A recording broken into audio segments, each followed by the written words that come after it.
présente Balkis Tanjawi, qui est écrivaine de l'art et commissaire d'exposition. Elle travaille avec moi depuis 2023 en tant que mon bras droit et soutien émotionnel. Vous allez comprendre vite pourquoi. M'en voulez pas si je lis beaucoup. Je suis pas très douée avec la prise de parole en public.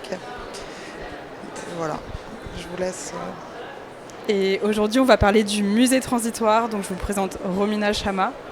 Le musée transitoire, c'est un projet d'artiste qui est donc fondé et porté par Romina. C'est une institution-œuvre qui investit l'architecture et l'acoustique de lieux en transition, des espaces suspendus entre deux états, entre deux usages, qui se prêtent donc à une transformation dépourvue de fonctionnalité dans le temps pendant lequel on l'occupe. Et à travers ça, interroge les formats établis d'exposition, de conservation et la place des auteurs et autrices dans le monde de l'art.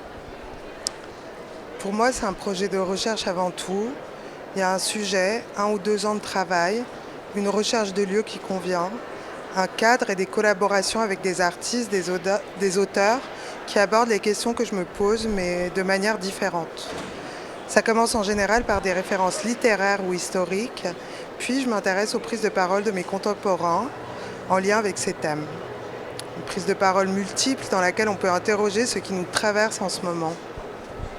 L'aboutissement de ces recherches, de ces 1 ou 2 ans de recherche, c'est que le musée transitoire soutient et promeut des artistes contemporains et contemporaines auprès d'un public qu'on veut à la fois amateur et professionnel, à travers des interventions qui, la plupart du temps, aborde la relation des individus à la société, donc dans un sens assez large.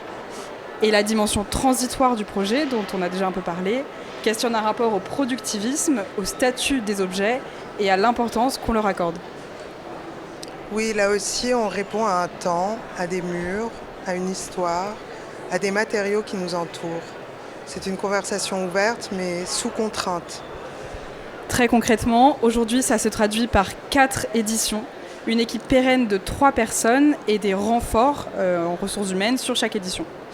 De mon côté, je travaille en indépendante et j'ai rejoint Romina sur le musée transitoire 3, sur la mise en place des éditions, la recherche de lieux et de subventions avec notre collègue Clément Lecomte, mais aussi sur toutes les questions d'artistes liaison, de curation en général. Je fais lien avec les équipes en production et en médiation qu'on recrute pour chaque édition. Bref, maintenant, c'est devenu un sacré dossier, ce musée transitoire. Mais j'aimerais qu'on en revienne au début. Romina, est-ce que tu peux nous dire comment est-ce qu'il est né, ce musée ? Est-ce que c'est plutôt né d'un désir ou d'un empêchement ? Un peu des deux. Je travaille beaucoup en réponse. Et en 2018, le musée de l'Élysée m'a invité à investir l'espace de mon choix pour une installation. Et j'avais choisi la grotte dans le jardin. J'avais jamais travaillé de cette manière-là avant. Et ça m'a vraiment beaucoup plu. Alors j'ai eu envie ensuite de créer mes propres contraintes. Et j'ai aussi eu envie de collaborer avec d'autres auteurs, artistes, compositeurs, pour chercher ensemble. Ça me nourrit en fait, ces échanges-là. J'ai l'impression de moins tourner en rond dans mes idées, mes obsessions. Et c'est comme ça que le musée est né. J'ai eu la chance d'avoir accès à un lieu immense alors que je cherchais un tout petit espace. Ça m'a donné le vertige et comme j'avais aucune idée du travail que ça impliquait, je me suis lancée aux côtés de l'auteure et artiste sonore Amandine Casadamon. Ensemble, on a composé les 2 premières éditions dans un mélange d'excitation, de naïveté et de douleur. C'est sûr que si on savait ce qui nous attendait, on ne se serait jamais lancé là-dedans. La première édition, I Would Prefer Not To, a investi un garage désaffecté de 4000 m², donc, dans une impasse du 11e arrondissement. En 2019, donc, cette première édition s'intéressait à l'état de flottement que l'air immatériel produit chez chacun et chacune d'entre nous. Cette espèce de vertige doux et ferme qui nous paralyse parfois et nous plonge dans la passivité. Et le titre que Romina a évoqué, I Would Prefer Not To, faisait écho à Bartleby, le personnage éponyme de la nouvelle, le protagoniste de la nouvelle éponyme d'Herman Melville, un personnage énigmatique qui décide du jour au lendemain de ne plus faire et impose cette résistance passive à son employeur. Donc voilà, vous voyez défiler des images de cette première édition. La deuxième édition, O, en 2021 à Genève, investissait un terrain de 17 hectares au centre duquel était posée une grande serre. Les propriétaires précédents, un couple, habitaient aux deux extrémités de la propriété et se servaient de l'espace en verre comme une zone franche. Dans le roman Orloff la nuit d'Arthur Larue, qui était un petit peu à la base de ma recherche sur cette édition, Faustine lit des livres où le personnage s'appelle Faustine. Un jour, elle disparaît avec son amant dans la lettre O du livre qu'elle est en train de lire. O, c'est le vide et le cercle, c'est le fluide, le trou, le mouvement. Mais surtout une substance qui se transforme et se déplace d'un état à l'autre. C'est le principe d'une prise de parole collective. Des idées sans être remises en question, un débat constant. Et la 3e édition, celle sur laquelle je t'ai rejointe, donc le droit à l'oubli, a eu lieu de octobre 2023 à mars 2024 à Paris de nouveau, dans le 12e arrondissement, dans un immeuble de bureaux administratifs, je peux faire défiler les petites images, qui abritait l'ancien régime social des indépendants. Donc, vous finirez par le remarquer, encore une typologie de lieux très différente, cette fois bureaucratique, administratif, et surtout très grand, puisqu'on avait 2 bâtiments séparés par une cour, plusieurs étages, et beaucoup d'artistes, du coup. Beaucoup d'artistes dans une exposition qui s'est appropriée la notion juridique du droit à l'oubli pour interroger les régimes de présence des individus dans la société contemporaine et, encore une fois, la place des auteurs et autrices dans le champ de l'art. Un droit à l'oubli qui s'affirmait comme un manifeste, un mode de vie qui conjugue isolement et coexistence, retrait et engagement. On peut passer aux images du MT4. Et depuis janvier de cette année et jusqu'à décembre, donc on a une longue édition, une chose qui n'est jamais vraiment garantie dans l'urbanisme transitoire, on présente la 4e édition du musée qui s'appelle Ministère transitoire dans le beffroi de Saint-Germain-l'Auxerrois en face de la colonnade du Louvre.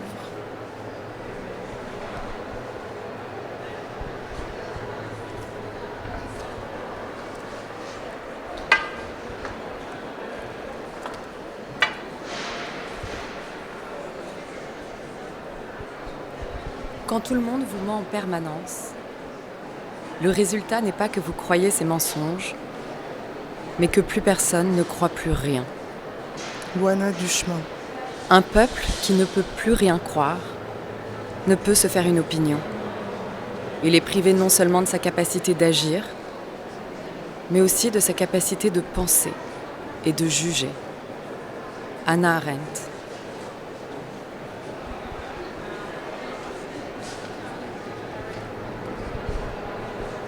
Dans La condition de l'homme moderne, publiée en 1958, Hannah Arendt distingue 3 formes d'activité humaine. Le travail, qui répond aux besoins biologiques et assure la survie matérielle. L'œuvre, qui produit des objets durables et façonne le monde que nous habitons. L'action, qui relève de la parole et de la délibération collective, fondement du politique et de la liberté. Jonathan Cousinier. Le musée transitoire active ces 3 dimensions à travers la création d'un ministère, interrogeant la notion de valeur, non seulement économique, mais aussi éthique et politique. L'action devient alors espace de résistance face aux formes insidieuses de totalitarisme contemporain. La 4e édition du musée transitoire se structure comme une collection de faits divers qui témoignent des tensions actuelles. Multiplication des crises politiques et sociales, désinformation et banalisation des discours autoritaires. À travers ces événements, souvent perçus comme anecdotiques, se dessine un paysage qui accélère une montée progressive des systèmes totalitaires. L'exposition invite à explorer ces tensions et contradictions. Elle pose la question d'un possible épuisement des systèmes en place et d'une reconstruction sur des bases nouvelles pour redéfinir les relations entre individus, collectifs et structures. Pour Pour sa 4e édition donc, le musée transitoire s'installe, vous l'aurez compris, dans le beffroi de la place du Louvre, entre l'église Saint-Germain-l'Auxerrois et l'ancienne mairie. Construite en 1858, la tour, le beffroi, instaure une symétrie architecturale entre les deux institutions et met en scène la concurrence entre pouvoirs civiques et religieux. En y accueillant ministère transitoire, ce lieu devient le théâtre d'un autre rapprochement, celui de l'art et de l'institution, de la fiction et du pouvoir, inscrivant dans cette architecture même une continuité historique entre formes symboliques et dispositifs de domination. Le lieu étant le point de départ de chacune de nos éditions, nous avons fait appel à l'auteure Béatrice Lezin, ancienne collaboratrice de Romina, pour la recherche historique de la place du Louvre, qui mêle faits historiques ou officiels, faits divers ou colportés. On y reviendra. La taille du beffroi a mené à penser l'exposition collective autrement. Plutôt que la présence simultanée des œuvres, c'est la temporalité qui devient l'espace partagé. Chaque artiste apparaît seul, dans une configuration qui sera à première vue celle d'un solo. Et c'est la succession de ces présences singulières qui constitue la forme collective. L'exposition devient alors un récit partagé, non pas simultané, mais séquentiel. Ministère transitoire est donc composé d'actes de 7 semaines, durant lesquels le beffroi est occupé par un ou une artiste à la fois, et d'entractes plus courts, au cours desquels Romina prend la parole. Vous voyez notre programmation derrière nous. Chaque entracte correspond à une étape administrative fondatrice. Constitution, institution, capitalisation, activation et dissolution. Et prend la forme d'une campagne de propagande. Ministère TV, journal officiel, assemblée générale performative. Les entractes interrompent volontairement le flux des actes pour rendre visible ce qui d'habitude reste implicite, la structure même du ministère. Mais ce regard vient de l'intérieur. Et si cette voie est multiple, c'est parce que le musée transitoire est traversé par plusieurs régimes d'énonciation. On va pouvoir lancer la vidéo. La vidéo. Et vous verrez que le ministre et le journaliste sont là ce soir et performent. Quand tout le monde vous ment en permanence, le résultat n'est pas que vous croyez ces mensonges, mais que plus personne ne croit plus rien. Un peuple qui ne peut plus rien croire ne peut se faire une opinion. Il est privé non seulement de sa capacité d'agir, mais aussi de sa capacité de penser et de juger.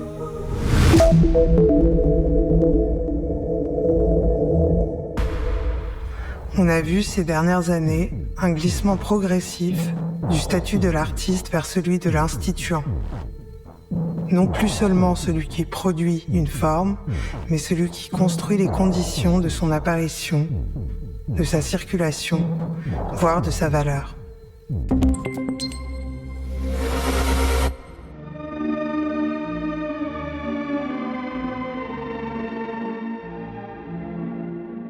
Considérant l'incapacité à parler en son nom propre tel que formulé par l'instituante. Le ministère est ouvert à titre provisoire sous la forme d'une institution fictive à valeur critique. L'instituante dépose devant l'Assemblée ses motivations théoriques et personnelles. Il y a des gens qui préfèrent faire leur propre machine pour faire leur propre vice plutôt que de passer un coup de téléphone. Dans La condition de l'homme moderne, 1958, Hannah Arendt distingue 3 formes d'activité humaine. Le travail, qui répond aux besoins biologiques et assure la survie matérielle. L'œuvre, qui produit des objets durables et façonne le monde que nous habitons. L'action, qui relève de la parole et de la délibération collective, fondement du politique et de la liberté. Il ne s'agit plus ici de fonder un espace d'exposition alternatif, ni de mimer les codes d'une institution existante. Ce que propose le musée transitoire, c'est une infrastructure auto-théorisée, un corps instituant qui se finance, se reproduit et se redistribue, à sa propre échelle et selon ses propres règles.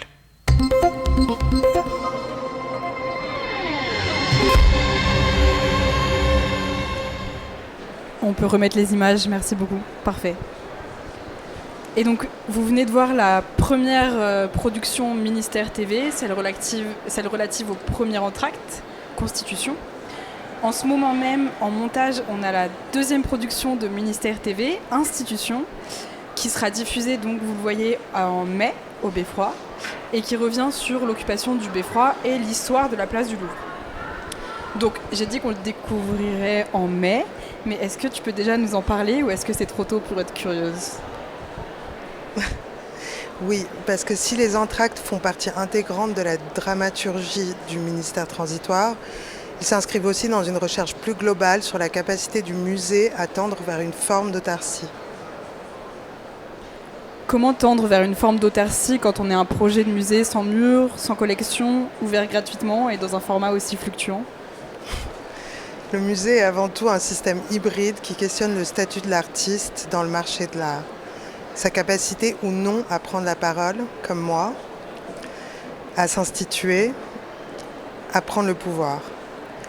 Après avoir fondé notre propre structure de production et de diffusion, je souhaite maintenant trouver un moyen de l'autofinancer. Le musée transitoire continue d'être une association à but non lucratif, mais j'ai créé une autre structure, œuvre, dont les parts sociales vont être mises en vente ici, d'ici quelques mois. Elle donnera la capacité au musée transitoire d'entrer sur le marché de l'art et aux collectionneurs d'investir dans un système et de parier sur sa capacité à durer. Le musée transitoire crée ici sa propre économie, sa propre temporalité, son propre récit, tout en rendant visibles les conditions mêmes de son autonomie.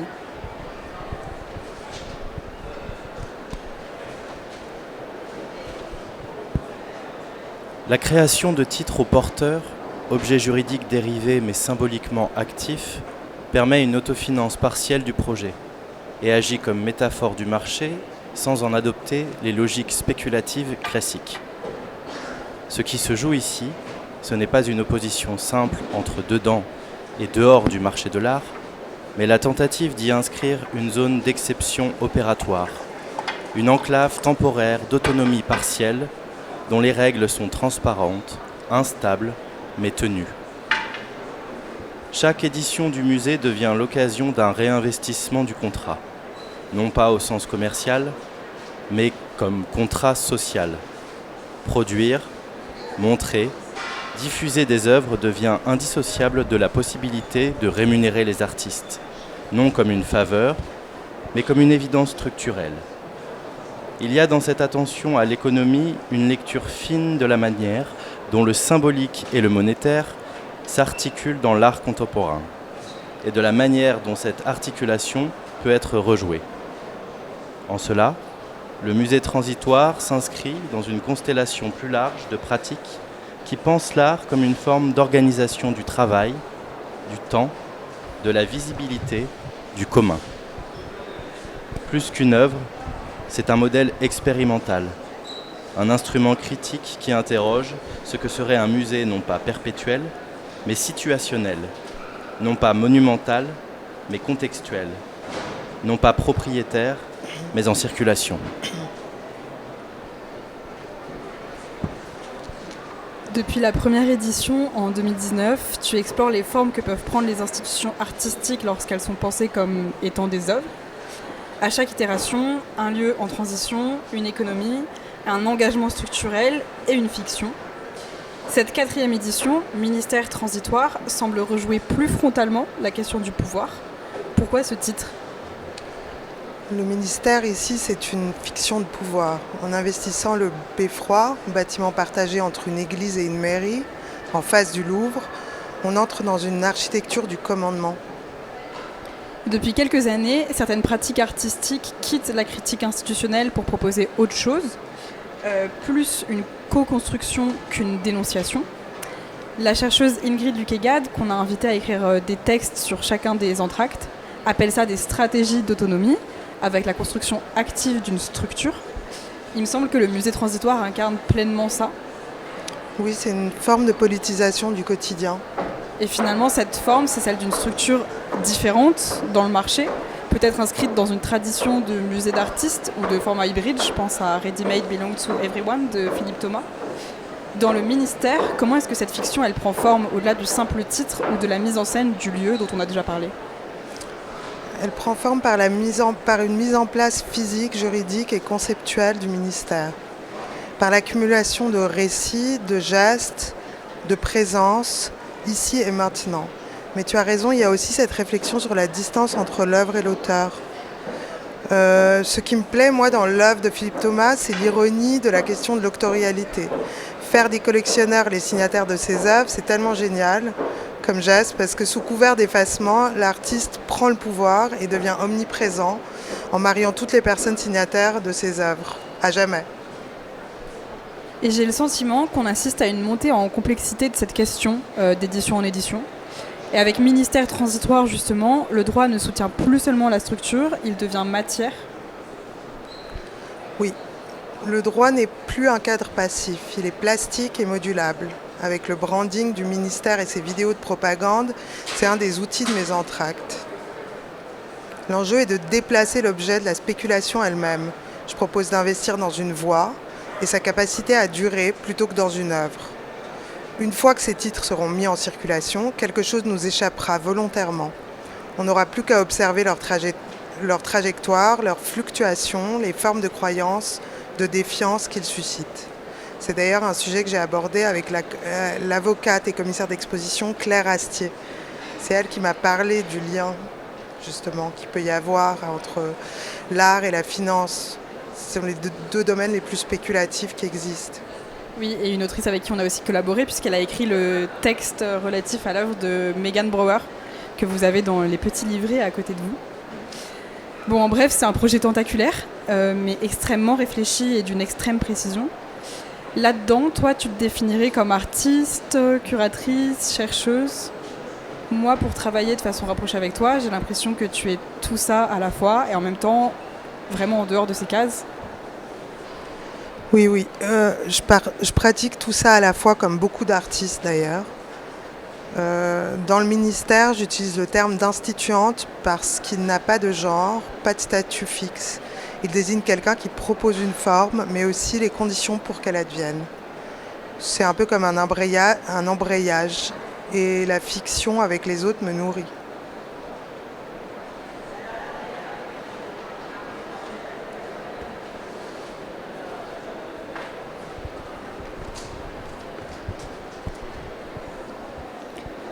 Debout, au centre du beffroi avec son micro, elle présente le 23h. Elle est filmée en contre-plongée. Elle donne les nouvelles du ministère transitoire, des propositions de loi, des faits divers qui ont lieu dans le beffroi. Un beffroi, ça sert à faire le guet. Il y a des débats entre les ministres concernant la dimension autarcique du ministère. Est-ce qu'on peut vraiment déjà prétendre à une forme d'autarcie ? Peut-être que l'on est trop jeune. C'est le département de l'économie qui s'en occupe. La société œuvre du ministère transitoire. Elle essaie de dissocier la production individuelle et de faire entrer sur le marché l'entité globale. Une série de bons aux porteurs seront mis en vente. Ils investiront dans une voie, pas dans celle qu'elle pourra produire. Pour donner du temps à la voie de travailler, un temps, œuvrer, un temps, agir, un temps, collectivement. Elle aura l'espace de s'étoffer, de prendre de la valeur. Entre chaque exposition, elle prend la parole. On ignore si elle est présidente, un temps, journaliste, un temps, ou citoyenne, un temps. Mais elle commente. Elle a l'air plutôt chill, mais elle prend quand même son travail au sérieux. Dans un compromis entre retrait et engagement, toujours. Comme un agent de circulation. Encore. Ça me va. En tout cas, elle a l'air au courant. Elle a accès.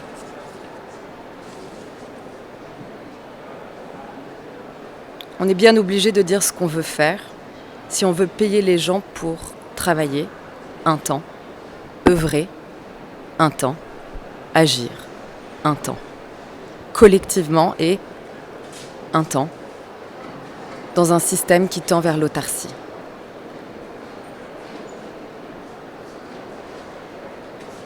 Il y a des gens qui préfèrent faire leur propre machine pour faire leur propre vice plutôt que de passer un coup de téléphone. Un temps. On veut donner de la valeur à ce qu'on fait. Un temps. On sait ce que ça vaut, mais il faut les convaincre. Parce qu'ils étaient là avant. Et ils ont pris la place. Et ce qu'ils font n'est vraiment pas top. C'est quand même plus facile de tout refaire. Un temps. Travailler. Œuvrer. Agir. Un musée. Idée obtention. Du lieu production commissariat diffusion. Plutôt que de prendre son téléphone ou de faire quelque chose chez eux. Un temps. Ou avec eux. Un temps. Il y a des gens qui préfèrent faire leur propre machine pour faire leur propre vice plutôt que de passer un coup de téléphone. Nous aussi, on a une tour. On fait le guet. Je dis on. La lutte pour se définir est une douleur de trop. Elle veut travailler avec. Aimer. Vivre au bord de la mer. Avoir des enfants. Travailler. Œuvrer. Agir. Il y a des gens qui préfèrent faire leur propre machine pour faire leur propre vice plutôt que de passer un coup de téléphone. On sera précis. On sera bien. Un temps. Peut-être qu'on devra attendre les années 70 pour danser à nouveau.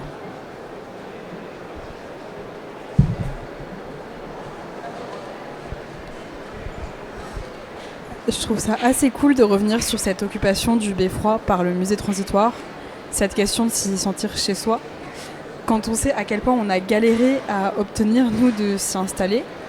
Ça a été 1 an d'aller-retour administratif, de courriers, de confirmations annulées en dernière minute, de rendez-vous, de recommandés.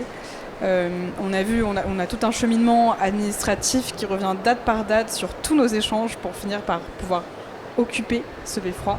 C'est ce qu'on a vu défiler en bandeau dans la vidéo qu'on a passée tout à l'heure. Elles sont aussi reprises dans notre livret d'ailleurs.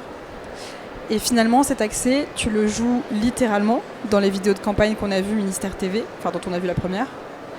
On te voyait dans l'espace du beffroi, en train de parler, sans savoir exactement qui tu es, présidente, journaliste, citoyenne. Et d'ailleurs, je dis que tu parles parce que c'est ta voix, mais est-ce que c'est toi? Parce que c'est pas ton visage, mais il te ressemble? Une entité, peut-être? Je pense qu'on peut remettre la vidéo. C'est intéressant de la voir sur cette partie de l'échange puisqu'on n'a pas le reste de notre... Ce que permet la fiction du ministère transitoire, c'est effectivement d'occuper une parole d'autorité sans l'endosser totalement. Ce que j'adore faire. Il y a des gens qui préfèrent faire leur propre machine pour faire leur propre vice plutôt que de passer un coup de téléphone. Je me reconnais complètement dans cette démarche dans le cadre du musée. Vous la comprenez, elle est née d'un échange avec l'artiste Bastien Gachet pendant la résidence qu'on a fait cet été, où on disait qu'on préférait construire nos propres dispositifs plutôt que d'utiliser ceux des autres. Je crois que j'ai toujours eu un peu peur des gens et ça me faisait moins peur d'essayer de faire un truc sur mesure, un peu à mon propre rythme et avec mes amis. Et tes ministères TV, dont on voit donc le premier défilé derrière nous de nouveau, ils me font aussi penser au collectif 10, qui a réinvesti les outils du libéralisme culturel, donc les questions de médias, de vidéos, de branding, non pas pour les dénoncer, mais pour y inscrire une altérité. Toi, tu sembles opérer un geste analogue, mais avec une matière plus juridique, voire vraiment étatique, cette matière du ministère. Ouais, 10, c'est une référence centrale. Ils ont créé une vraie esthétique frictionnelle où le corporate et le critique coexistent sans annulation. Moi, je fais ça un peu avec les statuts. Le musée transitoire est un espace d'exposition, oui, mais aussi un corps, un contrat, un outil. Ce que je retiens de 10, c'est surtout la capacité à parler depuis l'intérieur du dispositif. Merci beaucoup pour toutes tes réponses. On a retracé la vie du musée transitoire depuis sa création à maintenant. On a essayé de faire en sorte que ce projet hybride et tentaculaire soit le plus clair possible. Mais maintenant, on est bien évidemment disponible pour répondre à toutes les questions qu'il pourrait y avoir. Et pour rappel, l'exposition est donc visible en ce moment même, du jeudi au samedi, de 14h à 20h, jusqu'en décembre de cette année au Beffroi à la place du Louvre. Et selon le moment de l'année où vous passez, vous verrez l'une ou l'autre des expositions et des entr'actes. En ce moment, on présente Florian Fouché dans Sécurité sociale prélude, Assassin. Et merci beaucoup à Louana Duchemin et Jonathan Cousinier pour leur compagnonnage aujourd'hui. Merci.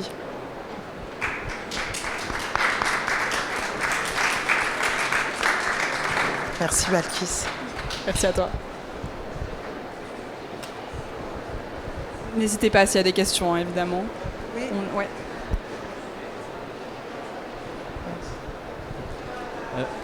Que veut dire MTV dans votre Ministère TV. ministère TV? Ok, merci. Et quel est votre système ou votre protocole pour choisir les artistes dans les expositions? Je ne les choisis pas vraiment, c'est au moment du projet de recherche où je vais faire écho à tel ou tel auteur qui vont me mener à regarder la pratique de tel ou tel artiste. Donc en fait, en général, c'est un peu une sérendipité par rapport à une pratique de recherche. Après, je les rencontre autour de moi et puis quelque part, je pense que les personnes qui abordent un peu les mêmes questions ont tendance à souvent parler la même langue et se retrouver dans les mêmes lieux. Donc ça se fait un peu de cette manière-là. Merci. Je vous en prie.